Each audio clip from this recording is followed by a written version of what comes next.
할렐루야. 반갑습니다. 오늘도 참 좋은 날입니다. 서로에게 또 한번 인사하겠습니다. 하나님이 우리와 함께 하십니다. 한 번 더 인사하겠습니다. 우리는 반드시 잘 됩니다.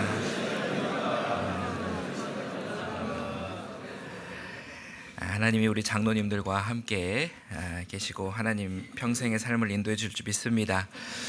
오늘은 사복음서 강의 마지막 시간입니다. 요한복음을 강의하도록 하겠습니다. 오늘 강의에서는 요한복음의 저자, 기록 시기, 그리고 특징, 중심 주제에 대해서 함께 살펴보겠습니다. 먼저 저자를 살펴보도록 하겠습니다. 다른 복음서와 같이 요한복음도 요한이 기록했다는 그 기록은 없습니다. 하지만 이레니우스가 주 180년경에 이단 반박이라는 책을 썼는데요. 거기에 이렇게 기록되어 있습니다. 그가 가슴으로부터 배웠던 주님의 제자인 요한은 또한 그가 아시아의 에베소에 살고 있을 때 복음서를 썼다. 이레니우스는 그 자신의 스승인 폴리캅에게 이 사실을 이제 듣고 기록했다고 전해지고 있는데요. 폴리캅이 누구의 제자냐면은 사도 요한의 이제 직계 제자입니다. 이제 다 교부들이었는데요. 그러니까 이제 요한의 제자가 폴리캅이고 그 폴리캅을 통해서 요한이 썼다는 말을 이레니우스에게 전해 주었다는 것입니다. 그 후 지금까지 요한복음은 요한이 기록했다고 전해지고 받아들여지고 있습니다. 성경 안에도 이렇게 또 증거가 있습니다. 요한복음을 보면 유대인이 아니면 쓸 수 없는 유월절, 초막절, 수전절, 절기 등의 이야기가 나오거든요. 또 그리고 구약을 많이 인용을 했고 또 이제 히브리 문체로 이제 기록된 것을 볼 수가 있습니다.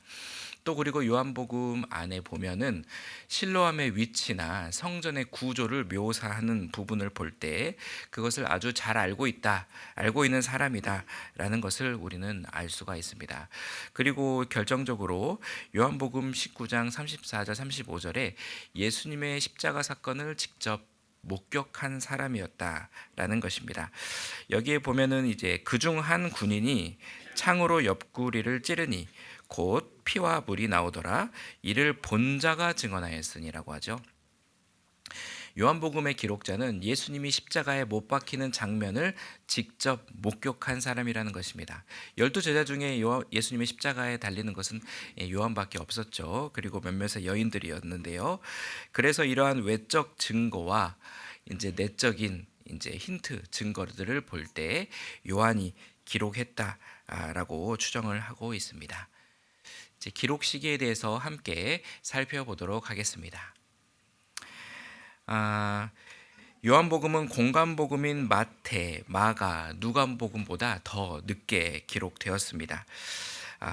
마가복음이 60년대 중반에 쓰였다고 이제 알려져 있고 누가복음이 70년 예루살렘이 멸망한 이후에 기록이 되었다고 보는데요. 요한복음은 더 이후 90년에서 100년경 사이에 기록되었다고 알려져 있습니다. 그 근거는 요한복음에서 출교라는 단어가 사용되었기 때문입니다. 여기 요한복음 9장 22절에 보니까 그 부모가 이렇게 말한 것은 이미 유대인들이 누구든지 예수를 그리스도로 시인하는 자는 출교하기로 결의하였으므로 라고 말하죠. 여기에 출교라는 단어가 사용이 되는데요. 유대인들이 이제 이스라엘이 70년에 멸망을 하고 이제 정말 하나님이 살아 계시는가 또 이제 회의감에 빠져 있을 때 이제 유대교만의 정체성을 바로 세울 필요가 있었는데 이제 기독교인들이 생기면서 자꾸 유대교 내에서 예수님을 믿는 사람들이 생겨나는 거예요. 그러니까 이제 정통성 자기들의 그 정체성을 확립하기 위해서 이제 기독교인들을 유대교 내에 있는 기독교인들을 출교하기로 그때 이제 정하는 그 역사적인 시기가 있었습니다. 그때가 85년경이었거든요. 아무리 빨라야. 그렇기 때문에 그 이후에 쓰여지지 않았을 것인가라고 추정을 해서 이제 90년에서 100년 사이에 100년경에 기록되었다고 이렇게 추정이 되고 있습니다. 다음으로 특징에 대해서 함께 살펴보도록 하겠습니다. 특징은 총 세 가지인데요. 하나님의 아들이신 예수님, 그리고 7대 표적, 7대 선언, 이렇게 나누어져 있습니다. 먼저 요한복음은 하나님의 아들이신 예수님을 강조합니다. 지금 보시는 표는 사복음서마다 예수님의 강조점을 정리해 놓은 것입니다. 제가 이제 4주간 지금까지 배웠던 이제 그 내용들을 이제 간략하게 이렇게 핵심적으로 강조점을 담아서 정리를 했는데요. 마태복음은 예수님이 구약에서 예언된 다윗의 자손으로 오셨다라는 것을 알려주었습니다. 이제 마태복음은 구약과 신약을 연결하는 연결다리라고 제가 말씀을 드렸는데요. 구약에 지금 오실 거라는 메시아의 예언이 신약에 와서 이렇게 성취되었다. 예수님을 통해서 지금 이걸 마태복음은 소개해 주는, 이 구약의 메시아가 바로 예수님이시다 라고 보여주는 것을 강조했던 복음이 마태복음이라고 말씀을 드렸었습니다. 마가복음은 어떤가요? 마가복음은 고난의 신학, 고난 중심, 16장 중에 그 6장이나 되는 아주 많은 그 고난이라는 그 포커스에 맞춰서, 다른 것은 빨리빨리 진행되다가 이제 예수님의 십자가의 고난에 맞춰서 고난에 집중한, 이제 인자가 온 것은 섬기기 위함이다 라는 것을, 그 섬김을 강조하시고 고난이 강조되어 있다라는 것이죠.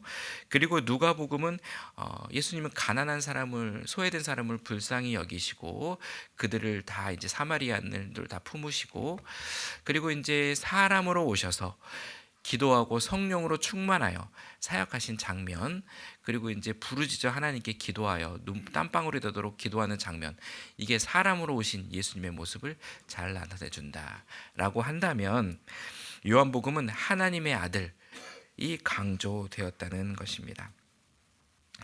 요한복음은 1장 1절부터 태초에 말씀이 계시니라, 공간복음과는 아예 결이 틀려요. 이제 우리가 사복음서를 조금 알고 보면은 이제 복음서마다 얼마나 이게 다른 강조점을 가지고 예수님을 설명하는지 알 수가 있습니다. 그 마태, 마가, 누가복음은 예수님이 오셨다, 잉태되고 성장하시는 장면을 그 연대기적으로 쭉 기록하는 그 느낌이라면, 요한복음은 하나님의 아들이심을 강조하기 위해서 그 순서를 배치해 놓았다는 것을 우리는 느껴질 수가 있습니다. 그리고 태초에 말씀이 계시는 이 태초, 창세기보다 더 나아간 영원 전까지 끌어가고 있잖아요, 이야기를. 그러니까 이제 공간복음보다 요한복음이 확실히, 공간복음과 요한복음의 차이가 있다는 것을 우리는 알 수가 있습니다. 요한복음에서는 하나님의 아들이신 예수님이 강조가 되었기 때문에 고난당하실 때 힘든 기색이 나오지가 않아요. 그리고 이제 겟세마네 동산에서 할 수만 있으면 이 잔을 내게서 옮겨달라고 하나님께 간절히 기도하는 장면 없습니다. 아주 당당하십니다. 하나님의 아들로서. 대신 아버지여, 때가 이르렀으니 아들을 영화롭게 하사 아들로 아버지를 영화롭게 하옵소서. 하나님의 아들로서 예수님이 등장을 하고 있는 것입니다. 신문을 받으시거나 십자가에 달리실 때도 하나님의 아들로서 품위가 있으셨습니다. 마가복음에서는 어떻습니까? 예수님이 십자가를 지고 이제 골고다 언덕길로 가시다가 너무 힘이 들어서 이제 쓰러졌을 때 이제 구레네 시몬이 대신 와서 막 져주기도 하고요. 이제 그런 이제 고난의 장면이 아주 자세하게 묘사되는데, 요한복음에는 그렇지 않습니다. 힘든 기색이 나오지 않고 마지막에서도 내가 다 이루었다 라고 말씀하시고 영광스럽게 숨을 거두시는 장면이 나옵니다. 요한복음은 이처럼 하나님의 아들이심이 강조가 되고 있다는 것입니다. 그 다음은 이제 7대 표적입니다. 요한복음 후반부, 요한복음은 총 2가지로 나눠져 있다고 보고 있어요. 전반부는 표적의 책이라고 부르고요, 후반부는 영광의 책이라고 부릅니다. 그래서 이 전반부 표적의 책이라고 부르는 이 부분 12장 전까지는 이 표적에 대한 이야기가 많이 나옵니다. 여기 표에 제가 7개의 표적을 정리를 해 놓았습니다. 이 표적들은 다음과 같은 패턴을 갖습니다. 기적, 그리고 사람들의 반응, 그리고 결과, 이렇게 나옵니다. 공간복음에서는 예수님은 갈릴리에서 가는 곳마다 기적을 행하셨어요. 귀신을 쫓아내시고 병을 고치시고 죽은 자를 살리시고 은혜로운 말씀을 전파하시고, 그래서 사람들이 구름대 같이 모여들었습니다. 그래서 이제 예수님이 예루살렘에 입성하실 때 호산나 다윗의 자손이여 하고 이제 기뻐하고 예수님을 맞이하죠. 인기가 아주 최정상에 오르고 사람들이 엄청나게 이제 몰려들었습니다. 하지만 요한복음의 기적은 좀 달라요. 요한복음에서 기적은 영적인 교훈을 알려주기 위한 표지판이었습니다. 기적이 기적으로 끝나는 것이 아니고 이 기적을 통해서 예수님의 그 영적인 교훈을 전달해주는 통로로 이제 기적이 사용되었다는 것입니다. 그래서 기적을 요한복음에서는 학자들은 표적이라고 바꿔서 부릅니다. 공관복음에서 특히 오병이어 사건은 많은 사람들이 배불리 먹은 것으로 이제 끝이 납니다. 그런데 이제 요한복음에서는 그 끝난 그 이후에 그 두 번째 이야기가 시작이 되는 거예요. 마치 영화를 보면은 다 이제 끝났다 생각했는데 갑자기 또 다른 이야기 쿠키 영상이 또 나오죠. 그런 것처럼 이제 새로운 이야기가 나오는데요. 그렇게 다 먹었는데 공관복음에서는 다 터졌는데 요한복음에서는 예수님의 뒤를 이제 쫓아 따라가는 것이죠. 그래서 예수님께서 그 사람들에게 너희들이 나를 따라오는 이유는 배불리 먹은 까닭이라라는 새로운 공관복음서에 추가한 가르침이 제시되기 시작합니다. 그러면서 일하지 말고 썩을 양식을 위해서 일하라고 하시며 자신이 바로 생명의 떡이다라고 이제 말씀을 하시는 것이죠.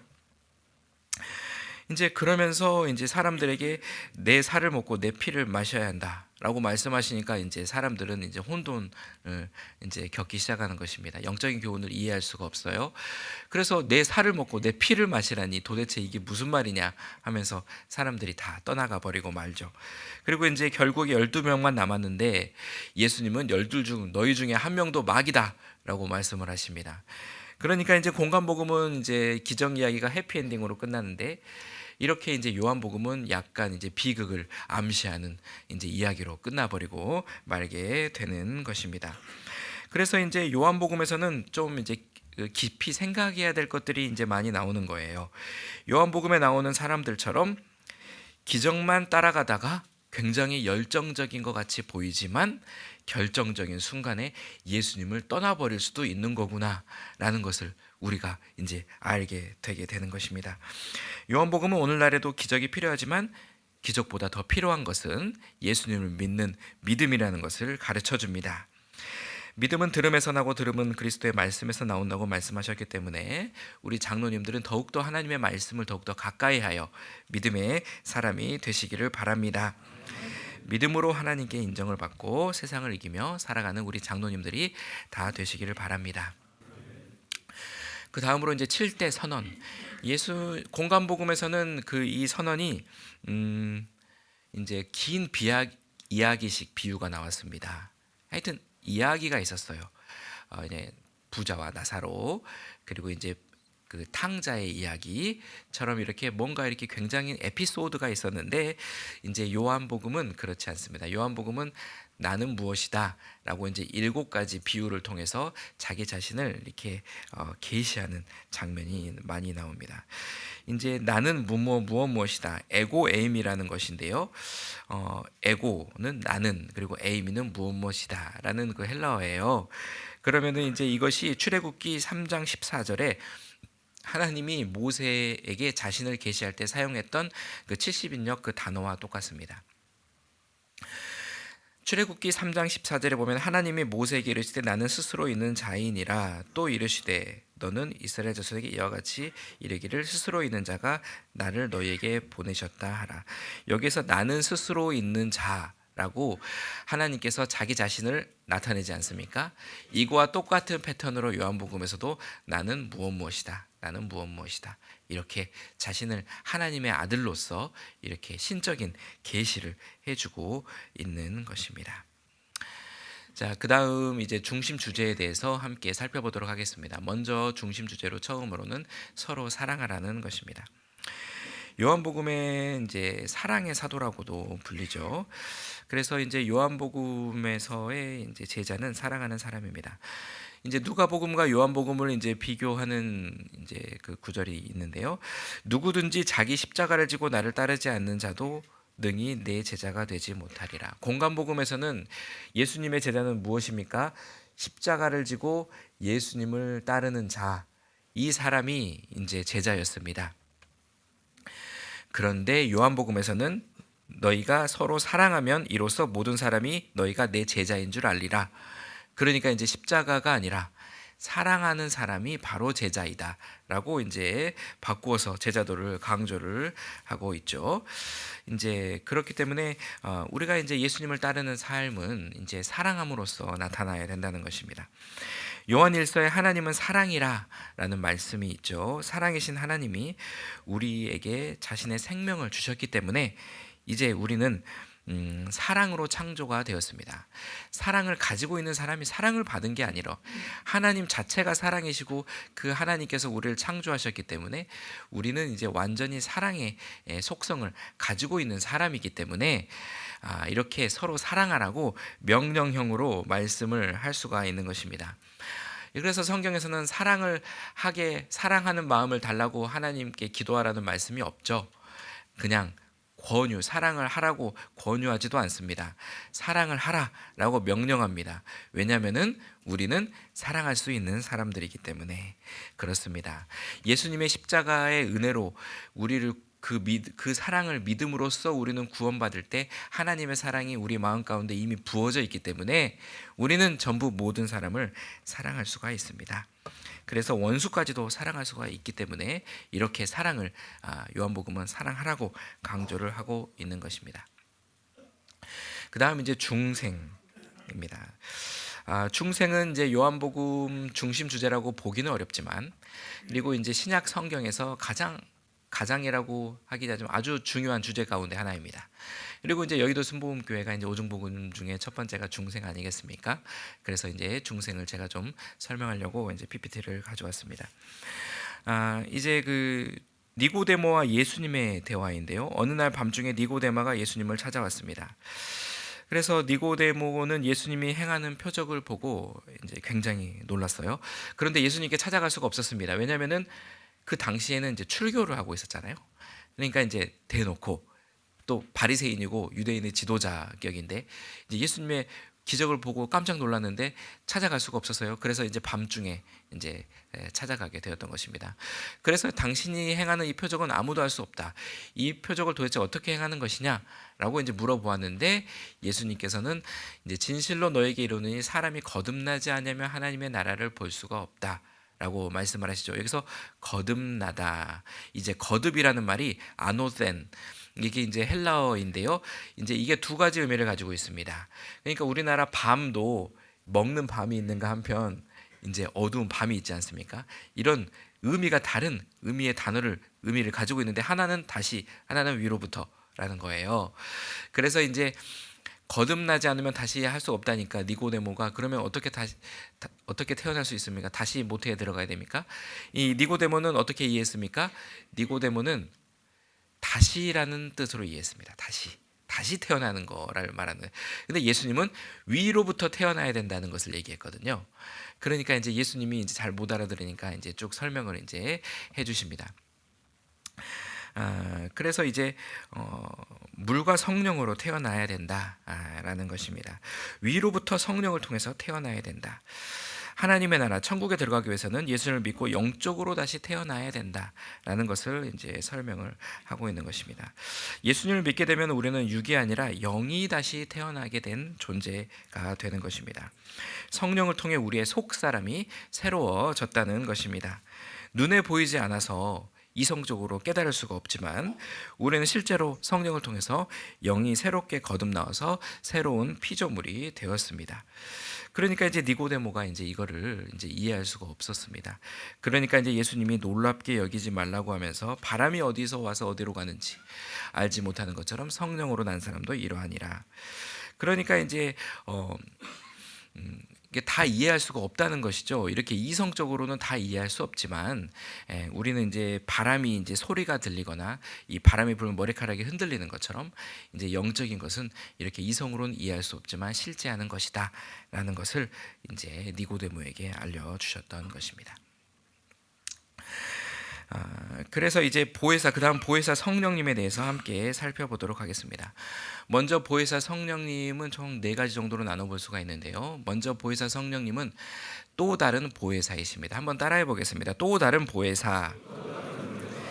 여기에서 이제 또 다른이라는 단어가 알로스라는 단어로 사용이 되었습니다.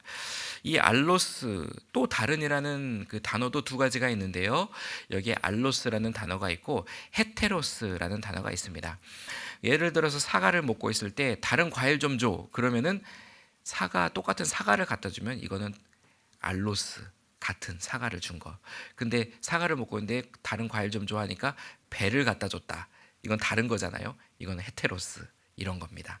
그러니까 이제 또 다른 보혜사. 그러니까 예수님께서도 첫 번째 보혜사셨고 예수님과 같은 다른, 다른이지만 같은 분. 이제 이렇게 이제 되는 것이죠. 그래서 이제 예수님이 지금까지 제자들 곁에 있었던 것처럼 나와 같은 분이신 성령님이 너희와 함께 하실 것이다. 라고 말하고 있는 것입니다. 그래서 이제 또 이제 보혜사, 또 다른 이제 보혜사인데 보혜사는 이제 파라와 클레오. 그래서 곁에서 부르다. 이제 곁으로 부름 받은 자, 곁에서 이제 우리를 돕기 위해 계시는 분라는 것이 이제 보혜사라는 것입니다. 여기서 이제 보혜사가 돕는 자, 위로자, 변호사, 대변자와 같은 뜻이 있습니다. 어려움에 처한 사람을 돕기 위해서 우리와 함께 하고 계시는 것입니다. 예수님은 성령님은 우리를 정죄하지 않으시고 죄를 지었더라도 우리를 대신 변호해 주시고 우리를 위로해 주시고 우리에게 힘을 주시는 분이십니다. 네, 그렇기 때문에 항상 우리도 다른 사람을 위로하고 힘을 주고 해야 되는 것이죠. 성경에 보면은 정죄하는 부분이 한 장면도 안 보입니다. 그래서 이제 또 다른 보혜사이셨기 때문에 예수님은 제자들을 도우시고 대변하셨던 첫 번째 파라클레토스셨고 예수님이, 성령은 그 사역을 이어받으신 2번째 파라클레토스이신 것입니다. 그 다음 이제 14장 17절에 보면은 그는 진리의 영이라, 그리고 너희 속에 계시겠음이라 라는 말씀이 나오죠. 성령께서는 진리의 영이 되십니다. 하나님의 말씀과 이제 같이 가신다는 거예요. 진리 대신 말씀과. 이렇게 기차가 이렇게 2레일을 이렇게 달리는 것처럼 이제 성령과 말씀은 항상 같은 방향을 가리키고 있다라는 것을 알고 성령과 말씀을 따라 우리는 살아가야 될 것입니다. 그래서 성령께서는 항상 우리를 말씀 가운데로 인도하신다라는 것을 기억하시면 좋겠습니다. 그리고 성령께서 어디 계시냐 하면은 너희 속에 계신다라는 것입니다. 이제 너희가 이제 성령의 전이라는 것을 알지 못하느냐, 사도 바울이 말씀을 했던 것처럼 성령께서는 우리의 변화된 속 사람 안에 거하고 계신다는 것입니다. 그래서 항상 성령님께서 우리와 함께 느껴지건 느껴지지 않건 예수님을 믿는 사람 안에는 지금 우리 모두 개개인 각 사람 그 속 사람 안에 성령께서 함께 하고 계신다는 것입니다. 그래서 우리는 항상 성령님을 인식하고 인정합니다. 환영합니다. 모셔드립니다. 라고 항상 이야기를 해야 되는 것이죠. 이게 이성적으로는 이해가 안 되니까 잘 모르지만 실제로 믿음으로 눈을 통해서 보면은 하나님, 삼위일체 하나님, 성령 하나님께서 우리와 함께하고 계시니 얼마나 든든한지 모릅니다. 자, 그 다음 보혜사 성령 곧 아버지께서 내 이름으로 주실 성령, 그가 너희에게 모든 것을 가르치시고 너희에게 말한 모든 것을 생각나게 하리라. 성령님은 우리에게 가르치시고 말씀을 생각나게 해주시는 것입니다. 어떤 위기에 처했을 때 우리가 어떤 방향으로 문제를 해결해야 될지 가르쳐 주시고 말씀을 생각나게 해주셔서 하나님의 뜻대로 살아갈 수 있도록 도와주시는 분이라는 것입니다. 그리고 이제 성령께서는 예수님을 증언해 주십니다. 여기에서 보니까 나를 증언할 것이요. 이제 성령께서 예수님을 증언하실 것이다라고 예수님께서 말씀을 하셨죠. 여기서 이제 보면은 성령님은 예수님이 누구인지 깨닫게 해주시고 예수님의 십자가와 부활 사역이 무엇인지 바르게 알게 해주십니다. 죄에 대하여, 의에 대하여, 심판에 대하여 이제 성령님이 특별히 깨닫게 해주실 것이다라고 말씀을 했는데요. 먼저 죄에 대해서 가르쳐 주십니다. 보통 사람들은 어떤 것을 행하면 그게 죄고 어떤 것을 행하지 않으면 그게 이제 죄가 아니다라고 이제 생각하지만 이제 성경에서 죄에 대하여라 함은 나를 믿지 않는 것 자체가 죄다라고 말을 해줍니다. 예수님을 믿고 십자가에서 모든 죄가 다 사함을 받고 거듭난 새로운 피조물이 되었습니다. 우리는 변화된 우리 모습을 알면 변화된 모습대로 살아가게 되기 마련입니다. 이 근본적인 죄는 예수님을 믿지 않은 죄라는 것입니다. 우리가 이제 우리의 자화상이 이제 변화가 될 때, 예수 그리스도의 십자가 안에서 우리가 무엇으로 변화되었는지 우리가 깨닫게 될 때 우리의 생각이 변화되고 우리의 삶의 행동이 다 변화될 수가 있는 것이죠. 그렇기 때문에 이제 어떤 존재가 되었느냐가 더 중요하다는 것입니다. 그래서 믿지 않는 것 자체가 죄라는 것을 이제 요한복음은 지적을 해주고 있습니다. 그리고 이제 의에 대해서 가르쳐 주십니다. 예수님이 십자가에서 우리의 죄를 지고 이제 무덤에 들어가셨다가 부활하시고 승천하셨죠. 죄가 있으셨으면은 부활할 수가 없었습니다. 죄를 다 청산했다는 증거가 부활을 통해서 나타나지 않습니까? 그렇기 때문에 이제 우리는 이제 용서받는 의인이라고 이제 부를 수가 있고 이제 의롭다 칭한 사람이 되었다라는 것입니다. 의를 행하기 앞서 이렇게 우리는 의롭다 칭함을 받았다는 것을 깨닫는 것이 정말 의롭게 살기 위해서 가장 필요한 것이라는 것이죠. 그리고 심판에 대해서도 가르쳐 주십니다. 원수마귀가 예수님이 십자가를 질 때 이미 심판을 다 받았습니다. 예수님이 죄와 사망의 권세를 이기시고 부활하셨습니다. 예수님의 이름의 권세가 이제 담긴 우리 예수님의 이름을 우리에게 주셨습니다. 그렇기 때문에 마귀에게 예수님의 이름을 담대히 우리는 선포할 수 있게 되는 것입니다. 그래서 우리는 예수님 안에서 승리하며 살아갈 수 있다라는 것을 요한복음은 이제 가르쳐 주고 있는 것입니다. 그리고 또 요한복음 16장 13절에는 장래일을 너희에게 알려주실 것이다. 성령님은 아주 특별한 경우에 장래일도 알려주십니다. 그러니까 이제 아무 때나 알려주시는 것이 아니라 중요한 일을 대비해야 될 때, 특별한 목적이 있을 때 성령님은 장래일도 깨닫게 해주시는 것입니다. 사도행전 11장에 보면은 아가보라는 사람이 천하의 기근이 들 것을 미리 예언을 했고 그 예언을 듣고 이제 미리 구제 헌금을 준비해서 이제 필요한 사람들을 도울 수가 있었죠. 그리고 이제 사도 바울이 이제 예루살렘으로 들어왔을 때 너가 이제 결박이 될 것이다라고 이제 예언을 했는데 이러한 아주 중요하고 아주 미리 대비해야 되는 사건들에 대해서 성령께서 장래일을 알려주시기도 하신다는 것입니다. 아주 이거는 특수한 상황이고요. 성경에서 예언을 하는 장면은 그 아가보 그 장면 거의 유일할 정도로 아주 특수한 상황입니다. 그래서 다른 사람의 미래를 수시로 예언해 준다? 이거는 절대 성경적이지가 않습니다. 이거는 절대 예언이 아니고 우리는 다른 사람을 통해서 인도함을 받는 것이 아니라 말씀과 우리 안에 계시는 성령을 통해서 우리는 인도함을 받아 바른 길을 갈 수가 있게 되는 것입니다. 그 다음으로 이제 영생에 대해서 알아보겠습니다. 요한복음에서 중요한 단어는 이제 생명인데요. 요한복음에서만 36번이 나옵니다. 그래서 여기 보시면은 요한복음 20장 31절에 보면은 오직 이것을 너희에게 기록하면 너희로 예수께서 하나님의 아들 그리스도이심을 믿게 하려 함이요 또 너희로 믿고 그 이름을 힘입어 생명을 얻게 하려 함이라. 요한복음 20장 31절에 요한복음을 쓰는 기록 목적을 확실하게 써놨죠. 오직 이것을 기록함은 아주 이것보다 더 확실할 수가 없습니다. 그러니까 이제 이 기록 목적에 의거하여서 이제 요한복음을 읽으면 왜 이렇게 쓰려고 했었구나 이게 알 수가 있게 되는 것이죠. 하나님의 아들 예수님 그리스도를 믿게 하고 그 믿음을 통해서 생명 영생을 얻게 하기 위해서다라는 것입니다.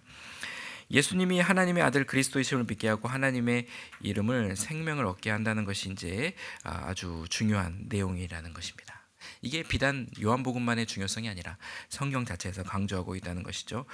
생명은 또다시 태어나야 된다는 것이 아니고 영적으로 거듭난 이 생명, 속사람, 이 새로운 피조물에 대한 이해, 이 생명을 가지고 믿음으로 살아가는 것, 이 부분이 아주 중요하다는 것입니다. 죽고 나서 천국에 가서 영생을 얻는 것이 아니라 지금 현재 영생을 우리는 이미 가지고 있습니다. 이 육신은 낡아지나 이 속사람은 날로 새로워지고 있다는 것입니다. 이제 그러니까 이제 오늘 말씀을 배운 우리 장로님들은 거울을 보면서 너도 많이 늙었다 이런 얘기하면 안 돼요. 우리는 겉사람은 늙어지는 것은 늙어지고 우리 장막집은 이제 허물어져 가지만 우리의 속사람은 날로 새롭다.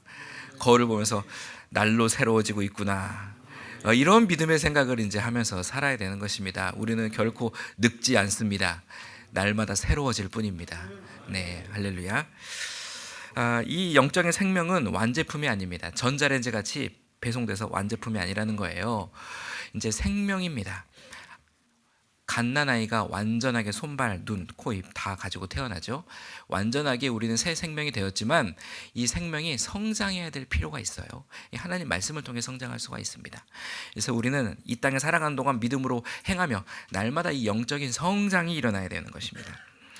하나님은 오늘 이 시대에 영적으로 성장한 믿음의 사람, 또 이제 누가복음에서 말한 기도에 힘써 성령으로 충만한 사람, 또 이제 마가복음에서 말하는 것처럼 이제 군림하는 것이 아니라 예수님과 같이 겸손한 마음으로 섬기는 사람, 이런 사람을 지금 찾고 계십니다.